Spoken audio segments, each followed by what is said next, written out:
The original restaurant was called Frank's Roadhouse and was built in 1927 by a man named Frank Torres. During the Prohibition era, it was the speakeasy for anyone who felt the need for some illegal booze. Frank's place was kind of a highlight of the coast, and people would come as far away as supposedly from Hollywood and from well north of San Francisco. It was also the principal drop-off point for whiskey runners and bootleggers. Legend has it that a piano player working at the restaurant had an illicit affair with a beautiful woman who worked at a nearby hotel. Unfortunately for her, she was also the wife of a heavy-drinking bootlegger with a hot temper. Late one night, the husband showed up at the bar and saw the two lovers kissing. The piano player made a hasty retreat when he saw the bootlegger pull out a knife. The beautiful wife was not so lucky. The next morning, the woman was dead. She was found on the beach stabbed. Shortly after that, the woman started being seen with a blue dress with blood and what looked like knife slits on her dress. Since that time, many claim they've seen and heard the Blue Lady throughout the restaurant. In fact, this ghost has become so popular that patrons come from far and wide to catch a glimpse of her. The restaurant's owner, John Barber, wanted her to show up at every meal. John came to me and said, you're the ghost expert. Can you make her play with people a little bit more? Thanks to secret devices hidden throughout the restaurant, the Blue Lady has gone high-tech. Tucked away in the back office is a central computer system that controls all these special ghost effects. We thought about doing recreations, special effects that would recreate some of the things that people have reported. And so what we've done is we've got several other lamps, other than the one that has been reported moving, actually swinging several times each hour by themselves. The ladies' room at the distillery is also rigged, but people have reported feeling a ghost there. Jan Mucklestone Fisher is a former marketing consultant for the restaurant. Anytime I went down to the ladies' room, you just got a really creepy feeling. It was just a sense, a presence of something watching you. And it was just always kind of cold, and you just kind of wanted to get out of there. Today, that something is a computer-enhanced ghost. In the ladies' room, it had been reported a number of years ago that women used to see the woman's face in the mirror. So what we have is a separate mirror where the face of a woman does appear in the mirror, and at the same time people might feel a little cold chill because we have a blast of air coming down at the same thing. Is the Blue Lady merely special effects and clever marketing, or is there really a ghost? Executive chef and general manager Gregory Feddersen says he has stories to prove the Moss Beach Distillery is haunted. During the dinner rush one night, an employee went to get wine bottles from the stockroom. The door usually opens easily. That night, it wouldn't budge. I'd like to show you where it happened. Here's the door. It opens just like so. And he couldn't get into it. This is the only way in. There was no way for anybody to stack the wine behind this door and get out of the room. When we finally were able to get in, there was nobody in the room. And what could cause that? A ghost would cause that. It's the only thing that could happen. There was no other explanation other than something, I believe, supernatural. There was no window, there was no crawl space, there's no opening. There was no explanation. No one at the restaurant can explain the floating checkbook incident either, but they love to tell the story. The former owner was down doing the books, and all of a sudden the checkbook starts to rise and starts floating across the office. Was it a ghost? Or had the former owner spent too much time alone with the books? She ran the business for 20 years, and, there was no other reports of her being crazy, so I believe it. Other scenes of ghostly activity in the restaurant rate a 10 on the fear scale. Like the time Gregory says a ghost rushed through his body. It all started when he snapped photos of the main dining room. When I took the picture, I got like a double flash on the camera. The second flash was softer. It wasn't mechanical, but it was instantaneously right after the first flash. And I looked down at the film that was developed, and the first shot that I took had these three white ghostly style images in the shot. As if the ghost photo wasn't weird enough, just afterward, Gregory felt something pass through his body. All of a sudden, it was just like a breeze going through me. I get this complete body chill, and it just went right through me 3 distinct times, and I immediately started thinking what I had to do to get out of the restaurant. That was interesting, to say the least. According to waitress Virginia Ham, the Blue Lady is the real deal. I think she's trying to show herself to me because I always say I don't believe in her. And so, the lights are always, turned off over my head and leave me in the dark. And that's happened like 4 or 5 times. Virginia's own ghost story occurred in the middle of the day when she was setting up for lunch. The tables were all set with the silverware and the napkins and the bread plates. And on one table, I noticed a spoon is vibrating really fast. And I thought, oh, well, maybe it's a machine, from downstairs, vibrating the floor. But it would be like a few select things on each table. And as I noticed, there were like a few napkins, one here, one there, a spoon over there. It was just very random and weird. And we called a bunch of people around. It was funny. We were watching it for a while. But that was weird because there's no vibration in the floor. Vibrating spoons, swinging lamps, floating checkbooks. It kind of makes you wonder, why would a ghost haunt the Moss Beach Distillery? She has been there because she likes the activity, because she likes the people, because she has fond memories, and because she's apparently waiting for her boyfriend to show up and take her away. My guess is she's just having too much of a good old time at the restaurant herself. It's not easy to prove the existence of ghosts, but that doesn't stop the Moss Beach Distillery and other tourist spots around San Francisco from advertising their haunting tales. In fact, they welcome their ghosts and the business they bring in with open arms.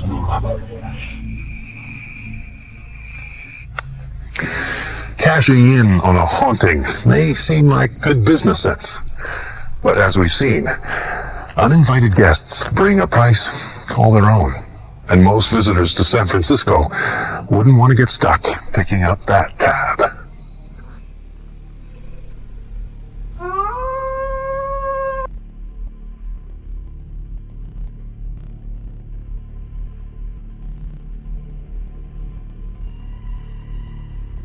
For many things, its gorgeous architecture, delectable food, artistically talented community, and ghosts. Yes. Ghosts. San Francisco is ranked within the top 10 most haunted cities in the United States, and understandably so. It's rich in history and tragedy, seeing the days of the gold rush, multiple earthquakes, serial killers, and more.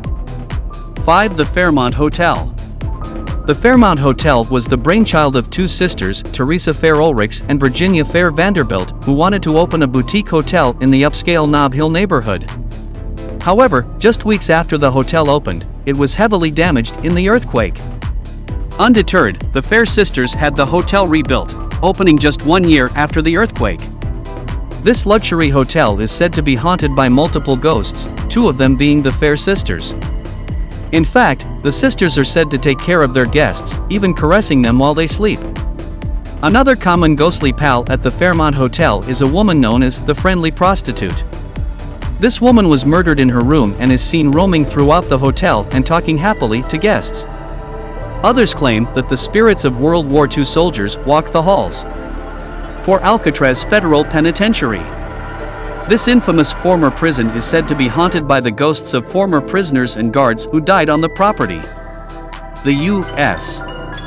Army first used the sandstone rock island as a prison in 1859, eventually building a large concrete reinforced structure. It was completed in 1912 and immediately housed its first inmates, the very hands that were charged with actually building the structure. The Federal Bureau of Prisons took over the island in 1933, making it the place to house the worst criminals. The many residents of the Rock included the likes of Machine Gun Kelly, Birdman Stroud, and Al Capone. With its complete isolation and violent prisoners, it saw plenty of violence. So it's not a far stretch for being a haunted location, since during its operation, 8 people were killed by inmates in Alcatraz, 5 men committed suicide, and 15 died of natural causes. Several times during tours, guests have heard sobbing and screaming as well as felt distinct cold spots within old prisoner cells. 3. The Golden Gate Bridge.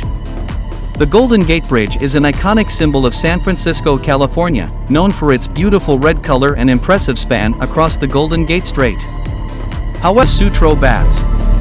The Sutro Baths were built in the 1890s by Adolphe Sutro, a millionaire who also designed several other properties, including the Second Cliff House. Sutro built an ocean pool aquarium first, then added on a 3-acre public bathhouse. He wanted a healthy, recreational, inexpensive place for San Franciscans to swim.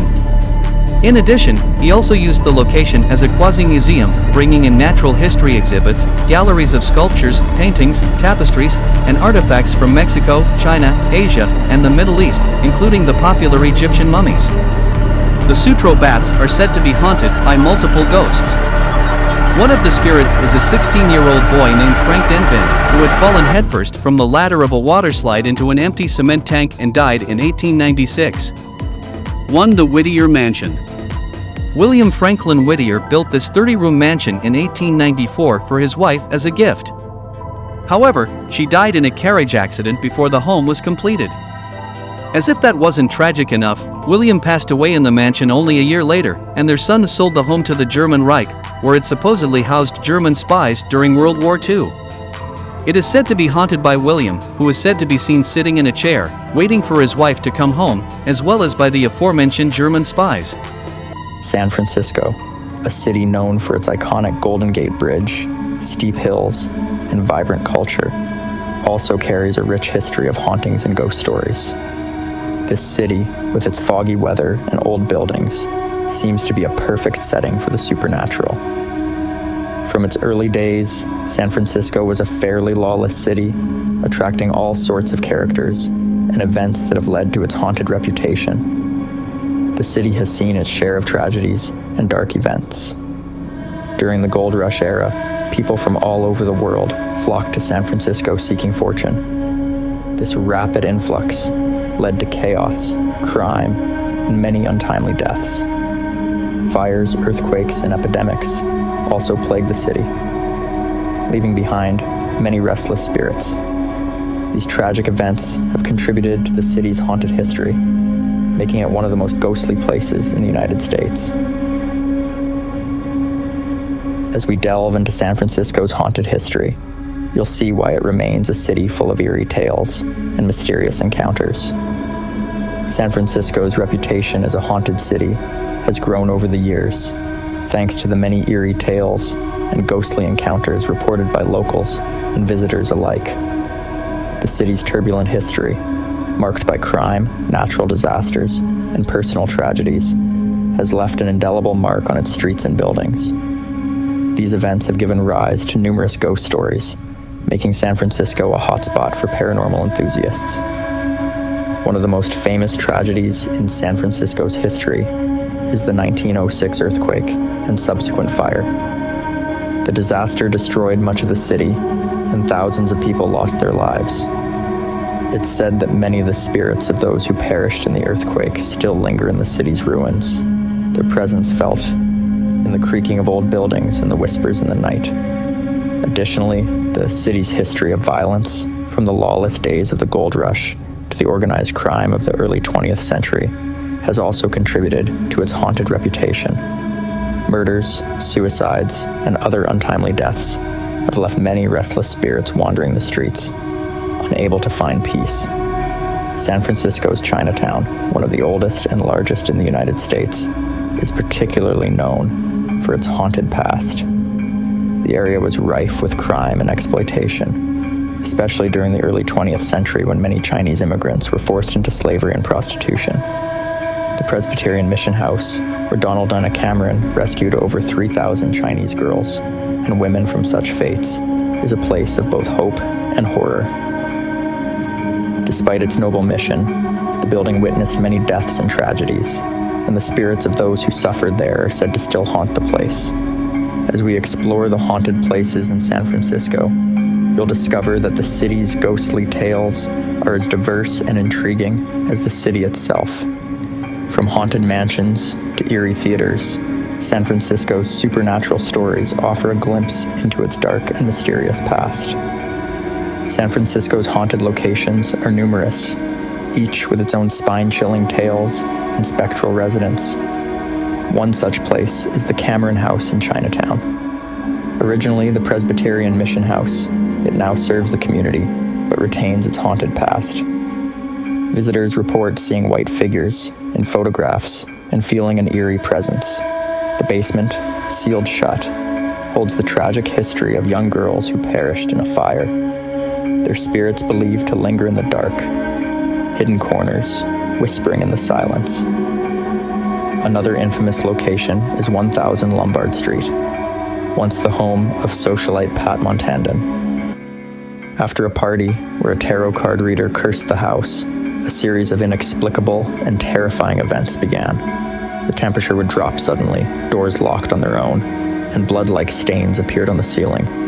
Montandon's dog, Doug, would bark frantically at unseen entities, and the house was plagued by burglaries and a sense of foreboding. The ultimate horror struck when Montandon's friend, Mary Louise Ward, died mysteriously during a fire. Found face down in the bed, with no clear cause of death, her spirit is said to roam the house, seeking answers. The Whittier Mansion is another site of ghostly activity. Built by railroad magnate William Franklin Whittier, the mansion has seen its fair share of tragedy. Whittier's wife died before she could live in the house, and Whittier himself died there years later. The mansion later housed the German consulate, where it's rumored German spies once operated. Now a private residence, it is haunted by various spirits. Some say it's the German spies, others claim it's Whittier himself, still waiting for his wife. The most unsettling presence is that of Billy Whittier, who haunts the wine cellar, a reminder of his hedonistic and tragic life. The Queen Anne Hotel, originally Miss Mary Lake School for Young Ladies, is home to the friendly yet unsettling spirit of Mary Lake. Room 410, once her office, is where she is most often seen or felt. Guests have reported their suitcases being unpacked, their rooms tidied, and even being tucked into bed by unseen hands. Mary Lake's ghostly presence is a comforting yet eerie reminder of her dedication to the school and its students. The current theater is haunted by the ghost of Hewlett Tarr, a ticket taker killed during a robbery in 1933. His murderer, Eddie Anderson, was hanged for his crime, but Tarr's spirit remains. Theatergoers have reported seeing Tarr's reflection in mirrors, dressed in 1930s attire, with a look of perpetual confusion and sorrow. His presence is a chilling reminder of the violent act that ended his life. Stowe Lake, a tranquil spot in the Golden Gate Park, harbors the ghost of the White Lady. Legend has it that a young mother lost her baby when the stroller rolled into the lake. In her frantic search, she drowned, and her spirit now haunts the lake. On foggy nights, the White Lady can be seen wandering the shores, asking passers-by if they've seen her baby, her ghostly figure, a sorrowful sight against the misty backdrop. San Francisco's haunted history is rich and varied, with each location offering a glimpse into the city's tragic past and the restless spirits that remain. As we continue to explore these haunted places, the tales of ghostly encounters only grow more disturbing and fascinating. San Francisco's spectral tapestry weaves further with more chilling tales from its haunted locales. At 1990, California Street stands the imposing Atherton Mansion, where restless spirits are said to roam its halls. Built by Dominga de Goni Atherton, the widow of Faxon Dean Atherton, this mansion became notorious after the untimely death of their son George. George, who met his end at sea and was returned in a barrel of rum, is believed to be the source of incessant knocking and door slamming within the mansion. Tenants have reported hearing anguished voices and experiencing sudden drops in temperature, suggesting George's spirit is forever tormented by his tragic demise. The Golden Gate Park is not just a haven for nature lovers, it's also a hotspot for paranormal activity. The legend of the ghostly police officer is one of the park's most infamous tales. Drivers have reported being pulled over by a phantom cop, only to discover later that the officer listed on their citation had died years ago. Those who venture into the park at night often recount feeling an oppressive presence and witnessing unexplained foggy apparitions. The mysterious officer vanishes as soon as you leave the park's boundaries, leaving behind a trail of unanswered questions and uneasy feelings. The Cameron House in Chinatown, originally a safe haven for Chinese immigrant women, harbors a dark past that continues to resonate through its walls. The building's secret passageways and hidden rooms, designed to protect the girls from brothel owners and slave traders, now echo with their trapped spirits. Some visitors claim to hear faint cries and see fleeting shadows in the corners of their vision. The basement, where many perished in a tragic fire, remains sealed, but the heavy atmosphere suggests the spirits are still present, forever linked to their place of suffering. One of the most unsettling tales is that of the White Lady of Stowe Lake. This man-made lake in the Golden Gate Park has been the site of numerous sightings of a spectral woman dressed in white. Legend states she was a young mother whose baby disappeared into the lake while she was distracted. Her spirit, consumed by grief and guilt, now wanders the lakeside, pleading with visitors to help her find her lost child. Those who encounter her speak of a profound sadness and an inexplicable chill that lingers long after the apparition fades. Flora Somerton's ghost is another tragic figure in San Francisco's haunted history. Flora fled her engagement party in a fit of despair and was never seen again until her body was discovered in Montana 50 years later. Her ghost, dressed in the same elaborate gown she wore that fateful night, is often seen walking down California Street. Witnesses describe her as a weeping figure, her face a mask of sorrow, seemingly trapped in a moment of unending heartache.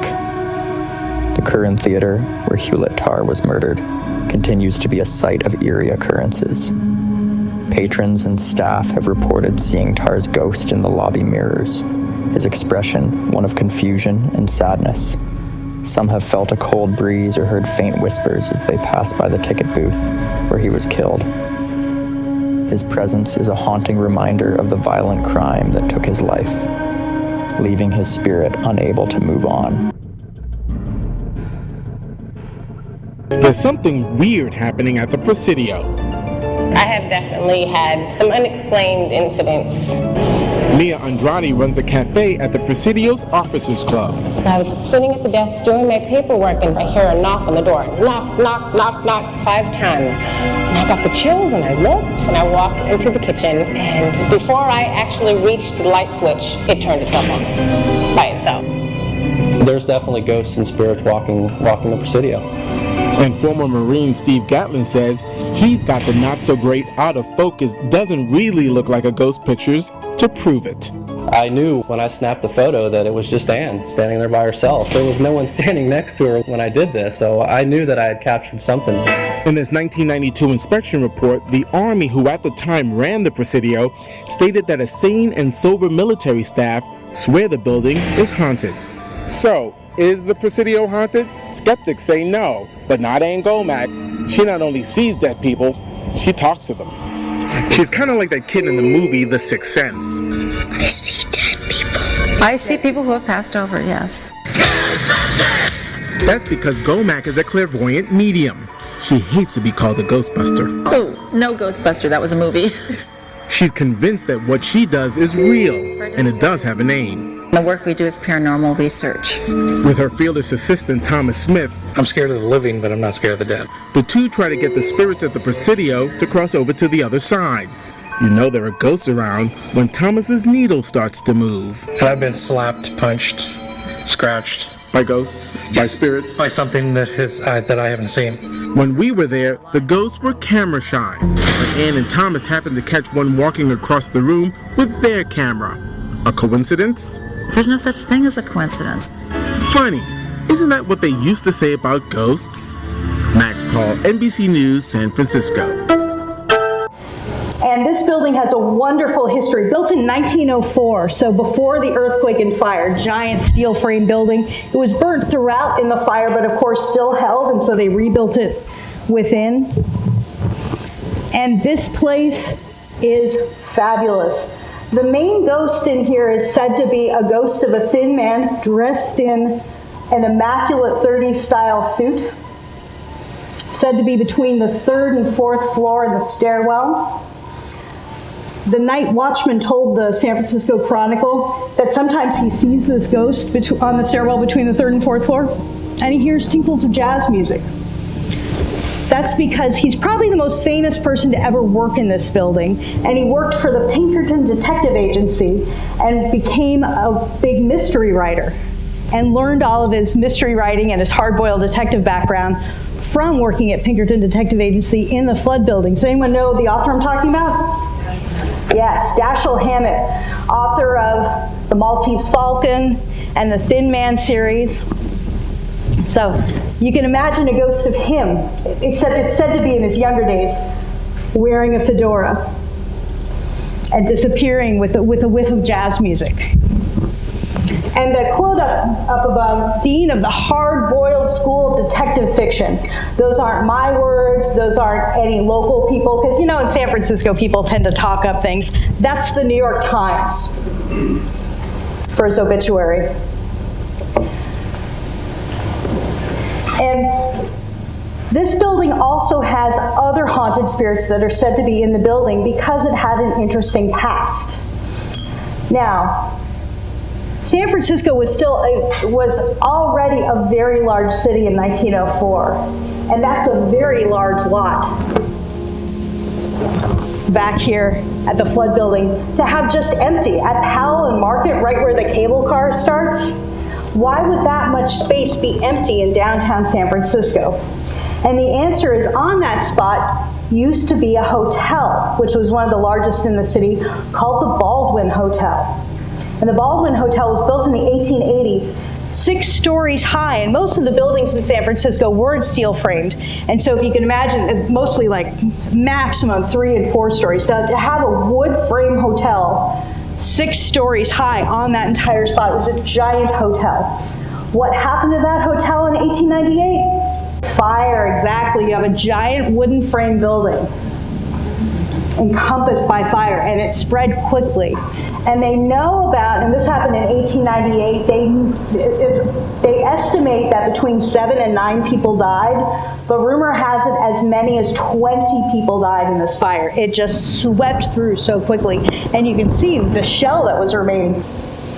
And that night watchman has reported to the Chronicle that late at night he can hear all of a sudden the screams of men, women, and children all crying out and then being silenced at once.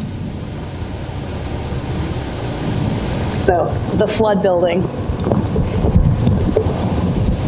There's also one other ghostly building with the flood name on it, and that is the Flood Mansion. Has anyone been to that brown mansion on Nob Hill, the original Flood Mansion, which is now the Pacific Union Club? So what's fun about this place is it was James Flood's residence before the fire. After the earthquake and fire, it became the Pacific Union Club. To this day, it's reported that there is a secret tunnel under California Street that goes from this building to where the Huntington Hotel is and the Big Four restaurant. And there's been all sorts of rumors over the years. Was it a tunnel to take away bodies that had died in the mansion? Was it a tunnel? Was it a mistress tunnel? So before the wife came home, it's like, oh, honey, you have to go now. No, not through the front door, through the tunnel across the street. Or, as many people think it may be, just innocently a servant's tunnel. If you have 2 different dinner parties going, one in this mansion and one in the mansion across the street, it was much easier to stagger your dinner service and share people serving your meal. So you could even share prep cooks, you could share servers, just have the meals staggered about an hour apart, and you're good to go. Does anyone know that famous restaurant right next to the Flood building? And I'll give you a hint, it's the only restaurant named in the Maltese Falcon. You got it, John's Grill. And what's that little logo in John's Grill? Right by there. Yep, it's a Maltese Falcon. John's Grill during Prohibition had a roaring speakeasy in the basement. And you had to go in, knock on the door, and it's a door right near the entrance. And they had a slide down to the basement speakeasy. So during the day, up above, they're just serving food and everything, and at night people would come in, and some people would eat dinner, and some people would do the knocks on the door and give the password and go down the slide and be drinking in the speakeasy. So much fun. That speakeasy had a tunnel connecting it to the speakeasy across the street, in the basement of the hotel across the street. Does anyone know the hotel across the street? Hotel Union Square, which at the time was called the Golden West. And that speakeasy was about 10,000 square feet. In the basement, they called it the Golden Bubble. And you had jazz music all night, people dancing. And this hotel is actually said, it has appeared on several lists as one of the top 10 most haunted hotels in the US. It was built in 1913, right before the Panama Pacific exhibition.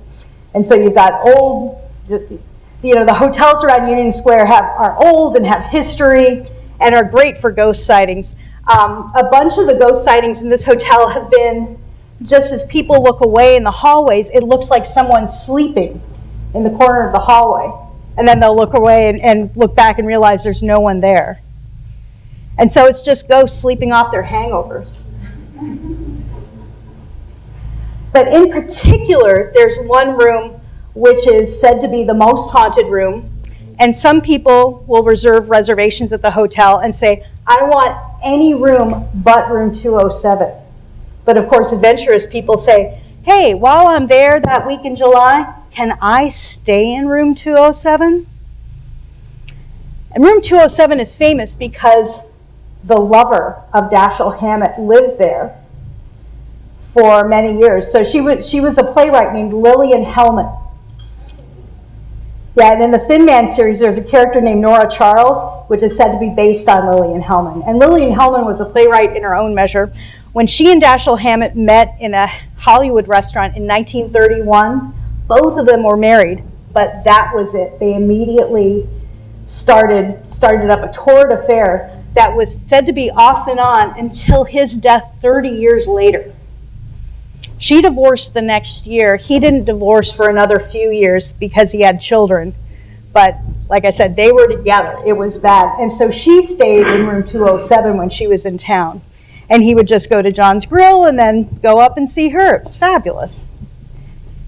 Anyway, the ghost in room 207 is said to be very impish, like Lillian Hellman.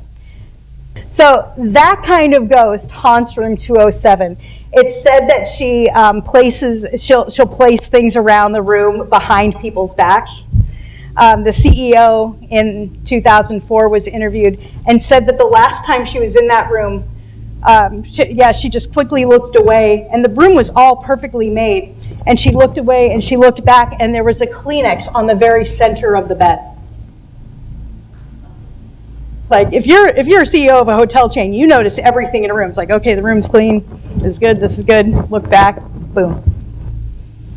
Also, one of the concierges reported that a young Scottish man and his grandmother were staying in the room. And the Scottish man came down the next morning and said, I'd like another room. And he said, oh, why do you need another room? He's like, there's a ghost in there and it kept trying to wake up my grandmother. And he was like, there was a ghost trying to wake up your granny?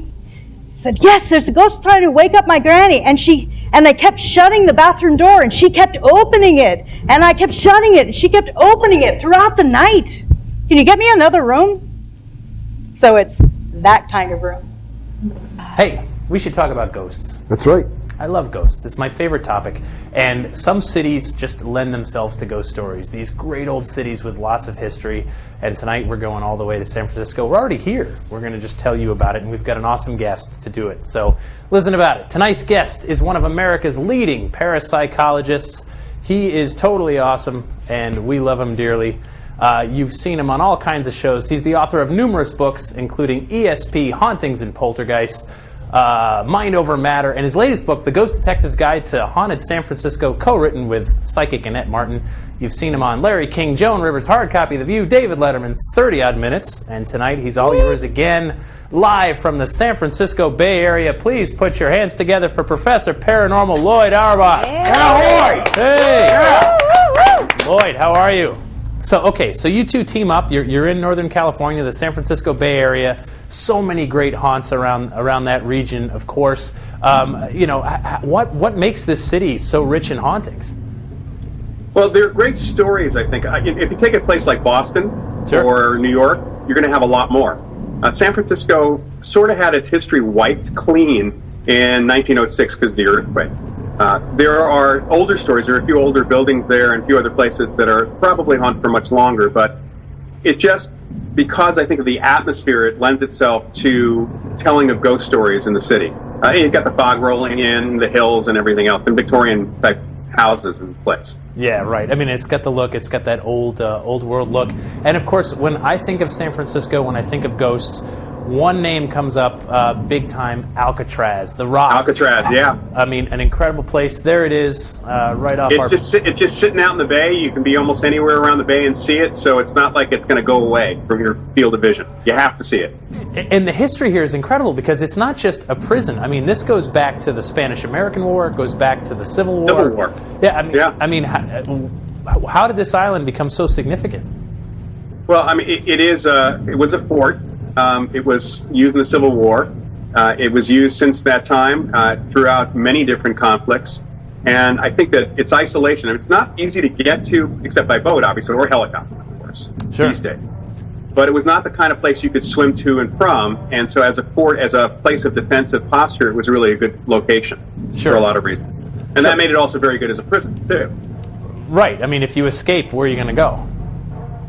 Yeah, you could try swimming. The guys that supposedly escaped from Alcatraz, it's unknown whether they actually escaped or just went into the water and just died. Yeah, cold water, long swim. And so how do you investigate a place like Alcatraz? It's called the Rock. I don't know if you hold any weight with the stone tape theory, the idea that the environment can record psychic information. Well, a place like the Rock would probably be quite the recorder, wouldn't it? Well, it is because it has a lot of high emotion. I think any place that has significant emotion, and one of the things we know from research in the laboratory, as well as researching people's experiences in the world around us, is that people have experiences with high emotion, whether it's positive or negative emotion. And places like Alcatraz, there are very few ghosts on Alcatraz Island. I mean, we're talking about very few conscious entities. Almost everything that people pick up, anything people experience, that's that residual imprinted information that's actually in the rock, in the location, in the building itself. Right. And that's the emotional stuff. There's more emotional stuff coming through than you'll get any specific information, even seeing any through a ghost. And if you think about it, with all the reasons why ghosts might stick around, the last place a prisoner would want to stick around after death would be the prison that held him. Yeah, right. So it does make quite good sense that most of the witness explanations and most of the witness testimony over the years have been about emotional experiences, sometimes seeing things out of the corner of their eye, but not direct contact with ghosts like we have in other places. Right. And so how do you investigate a place like this? We've got a picture of Annette inside. You two are going into this location. How do you tackle such a big location? There she is, your co-author, Annette Martin. I think the first thing to consider is what you're investigating. And of course, when one goes on an investigation, it's not to look for ghosts. You're not really hunting ghosts where there weren't any or hunting these things. Right. You're actually basing it off of witness testimony. And there's been a lot of witness testimony over the decades of people who've had experiences in Alcatraz prison and on Alcatraz Island. So we were actually checking to see whether, first of all, to talk to some of the witnesses. We did talk to some people who had experiences, and then taking in someone like Annette in to see if she picks up some of the same locations that people also had experiences, which is really kind of key. You're really looking at her as a detection device, right? And to see what she can pick up. She's one you can talk to, of course. And did she pick something up? Did she feel something? She mostly picked up in most parts of the building. She picked up actually the residual imprints about some people, specific people sometimes. But really it was that kind of residue. And I've been there with other psychics as well, and it seems to be more of the haunting or place memory or stone tape type of thing than anything else you'll get there. Right, fair enough. And so, but did you have experiences when you were inside? I did, and the first, I've been there a couple times, and I actually picked up things and very emotional feelings in certain places. Over the years, I've learned to pay attention to my own feelings, and it's not just working with psychics, actually from working with other parapsychologists and understanding that it wouldn't hurt to kind of open up. It doesn't necessarily become part of the data, because for me it's very subjective. But I actually picked up things when I was separated from Annette that Annette later verified in terms of like emotional pressure or a particular emotion, or even kind of the sense of a person being there or having been there. Now, what's the difference between opening up or appreciating the history, knowing, okay, prisoners were here, it was a tough life, this is not a place anyone wanted to be? I mean, I think about like when I was in the battlefields at Gettysburg. You walk around there, and I know what took place there. I know how many died right where I'm standing. Is that opening up, or is that just an appreciation of human history? I think it's definitely an appreciation. I think that what happens is you get a sense of history. You get a kind of an emotional gut reaction to that history. Yep. And that, honestly, it feels different than certainly what I've felt in places like Alcatraz. And it's only in certain spots in Alcatraz, too. Most of Alcatraz didn't feel like anything to me at all. And some of the places where they reported like riots and other things that had happened, I didn't feel anything at all. Yeah. Oh, interesting. Well, quite a place, quite a story. I know lots of people who are interested in this subject want to go out there and check it out. We do have a question for you. We had this one emailed in a little bit earlier. The lovely and talented Andrew is going to pass it on. Yeah, Chris Landroche was asking about the Queen Anne. Has he ever investigated it, and does he believe it's haunted? The Queen Anne Hotel. What actually, a segue. I'm glad you asked that question. Funny. Let's put up that picture. Good job, Chris. There it is. Yeah. There's the Queen Anne. How about that? That is the lead story, actually, in our book. This book is a little different. We took a different approach, but the Queen Anne is a really great place. My friend Jim Fassbinder runs his San Francisco Ghost Tour. It starts at that point. The Queen Anne has a room in particular. It used to be a girls' school many years ago. Right. A little girl died there. Mary West, who was the headmistress, a teacher there, died there as well. Those are the two ghosts that people have been seeing over the years. And walking through with Annette was really interesting, because I actually knew a little bit about the history and a little bit about people's experiences and wanted to see if Annette could pick them up. And she did indeed pick them up, which was quite interesting. She also started seeing and having a conversation with Lily, the little girl's ghost, and with Mary, who was apparently tagging along with us around the hotel, the other ghost. And we put some of the transcripts of those conversations, my conversations with Annette about this, and Annette's one-sided conversation, of course, with the ghosts, both ghosts at that point. And so we had a really interesting experience walking around. And that's what is pretty interesting about the book. It's a cool approach, because it is kind of like reading about a real-time paranormal investigation. So you've got Annette's psychic impressions, Lloyd's, he's got his EMF, his tri-field EMF meter in one hand. He's going through doing the investigation, and so you kind of get both sides of it in real time, which is really cool. I really appreciated that as a guy that's interested in this subject. Well, and we wanted to give people a sense of our story and the story we were getting as we're going through there as well. And what was really interesting as we're walking around is we were approached by a couple of guests who asked what we were doing, and actually made a guess what we were doing, because they could see the tri-field meter, of course, in my hand. Right. And started telling us about their experiences the night before in the hotel. So these are kind of regular occurrences. People have experiences in this hotel quite often. So for those who don't know, a tri-field meter, it's an EMF meter. It's kind of boxy, and it measures EMF in 3 directions. Technically, it measures 3 different fields, and you can set it 3 different ways. And there are different kinds of tri-field meters, some of which you can walk around with fairly easily and some of which you can't. And the basic one, we really look for correlations or connections between not specific readings. I'm not looking for like a high reading of a particular type, which I see on people's websites all the time. Right. I'm looking for Annette talking to the ghost and things happening on the various equipment we have. I want to see that there is a correlation between anything anomalous in the environment that I might pick up with these devices and what Annette is picking up, or what another witness might be picking up, for that matter. Right, but here's my point: the carrying a tri-field EMF meter through a very nice bed and breakfast, probably kind of a conversation starter or stopper, I imagine. Yes? No? I think probably a starter, considering the fact that the ghost tour starts in this particular hotel almost every single night. Most of the guests there know about it. Right. Okay. But that's the funny thing, is that it's become. Do you ever feel like you're part of the entertainment when people are like, "Ooh, a ghost investigator, dance for me, monkey"? No. Sometimes, certainly when I go to some of these events that I've been to, I feel like that. Yeah. Well, we've all been there, but I like to dance. So no, that's cool. I like to do magic tricks, so what can I say? I know one of his many talents. He'll blow your mind with his card tricks. One day I'll figure one out, I promise. But yeah, very cool. Jeff on the dance floor is magic, though. I am magic on the dance floor. That's true. Thank you for noticing, Andrew. I didn't know what I had to do to get your attention, but I'm glad. So, okay, so the ghost tours do start here. People do know about it. These places get a reputation, and I wonder, at what point does the reputation affect the witness? Like, I'm staying at the Queen Anne because I've heard it's haunted. Am I more likely to have an experience? Well, that's an interesting thing. In fact, it's one of the things we did with the Moss Beach Distillery when we set up the special effects, the recreation effects back in 1998. I wanted to know, actually, that was part of the whole process. I wanted to know if people, knowing the story, would immediately assume that these things were real or would actually question what they were seeing as special effects. And for the most part, people knew that they were not real or not ghostly effects that were created by the ghost. Well, let's talk about the Moss Beach Distillery. I know it's one of your favorite haunts of all time. You've been looking into it again and again for a long, long time. When did you first start investigating? 20 years. How long? 20 years. 20 years, my goodness. And what first drew you to this place? Well, actually, strangely enough, it was a television show. I was doing some programs for Japanese television with a Japanese medium, and they were looking for some locations in the Bay Area for us to investigate with her.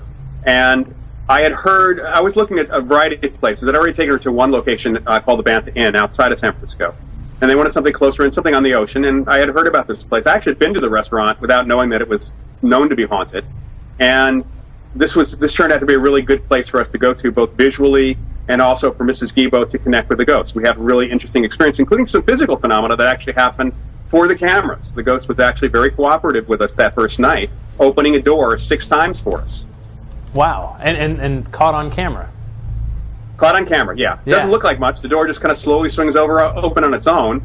But Mrs. Guibo, the Japanese psychic, was able to describe the ghost on camera walking over to the door. Of course, in Japanese, which didn't help the rest of us. But right. I actually, after the first time it happened, not trusting the TV crew, I actually stuck one of my people outside just to make sure that there wasn't anything happening from the TV perspective. At what point does the Moss Beach Distillery, and this is going to be important, and we're going to get to this more in a second, at what point does the Moss Beach Distillery say, okay, we have a haunted reputation, people are starting to know about it, and they set up props to recreate some of the phenomena. Right. What are some of the props they set up? Well, first you should know, there was a lot of media. I actually helped them do a lot of media, and that was part of the exchange for me doing a lot of investigation, doing work over the years with them, including Unsolved Mysteries in the early 90s and a lot of other shows. And they had to tear the place apart in 1997. They had to literally strip it down to its skeleton and rebuild it a few inches up the hill and anchor it in because over the years, thanks to coastal erosion and the earthquakes, it had slipped and it needed to be retrofitted, you might say, more or less. Wow. So a couple things happened in that retrofit. First of all, there were a lot of guys who were working on the retrofit and the rebuild who had incredible experiences, and we interviewed them for a TV show called Strange Universe, in fact. After it was rebuilt, several things were changed because they had to put in an elevator for the disabled. They actually moved the ladies' room, which was a major site of sightings in the past, but not since it had been rebuilt. And what we decided to do, partly because the owner was wondering how I could get the ghost to do more stuff. He would have been very happy if the ghost was doing everything instead of having to pay for all the effects. Right. But we suggested actually these recreation effects, partly because I was interested to see how the story would affect people's perceptions, but also because I had been on a ghost tour of the Queen Mary a few years before, and they had special effects on their ghost tour, even though they weren't fessing up to them. Really? So John was the owner. Yeah. Yeah, that's where I got the idea from. Oh, because I knew Queen Mary did the special effects. I've known that for years. I didn't know they weren't owning up to it in the beginning. Not on the tour. They may have done that since that time, but you asked people directly, and they were saying that they were not effects. Wow. And I actually knew the guy who built the effects. So I see. To be told to my face there were no effects on that tour was kind of interesting in itself, and you just let it go because it was fun. It was a fun tour. Sure. Yeah. No. The ghosts just appear every hour on the hour for the tour. Right. But finally, we have a perfect haunt. So one of the effects was there had been a face seen multiple times. Oh, actually, a woman seen in the mirror in the ladies' room, again in the old location. So we decided to build an effect like that. There were women who were hearing ghostly laughter, women's laughter in and around the ladies' room. We put something in for that. That was triggered by the door opening a certain number of times. We had 4 lamps above, Tiffany lamps above the bar shifting. Now, over the years, many witnesses, including myself and my team, had seen the end lamps out of the 7, 2 end lamps, one on either end, moving around. So we decided to set up the rigging for the central lamps, which had never been seen moving. So that if people were at the bar and didn't know there were special effects and said, I saw the lamps moving, I could say which one, and we'd assume it was the special effects unless it was the end lamps that were moving. Okay. And so, like you said, this is not the only place to have ever done this. But then something happened back in 2008 that caused a little bit of a stir. A television show called Ghost Hunters from the Sci-Fi Channel went in to investigate, and I believe the show concluded that they were trying to trick us, correct? That was what the show... That was the implication, that's correct. Right, gotcha, okay. And this caused quite a stir because, I mean, there's an article by you on the Moss Beach Distillery website that kind of defends, like, hey, this has been around forever, everybody knows about it, the producers knew about it. What happened? Well, apparently, Jason and Grant didn't know about it. That's apparent. Even though they've told me they didn't know, I still have my doubts. But for me, anyone who goes in, whether it's a TV show or not, to a location and doesn't do basic understanding or basic investigation, just a little bit of research to find out what people have experienced by doing, especially these days, by doing a simple web search. Sure. If you don't do that, you're not really being an investigator. I mean, they claim it's because they didn't want to be biased, and yet their book talks about going in and doing that kind of thing first anyway.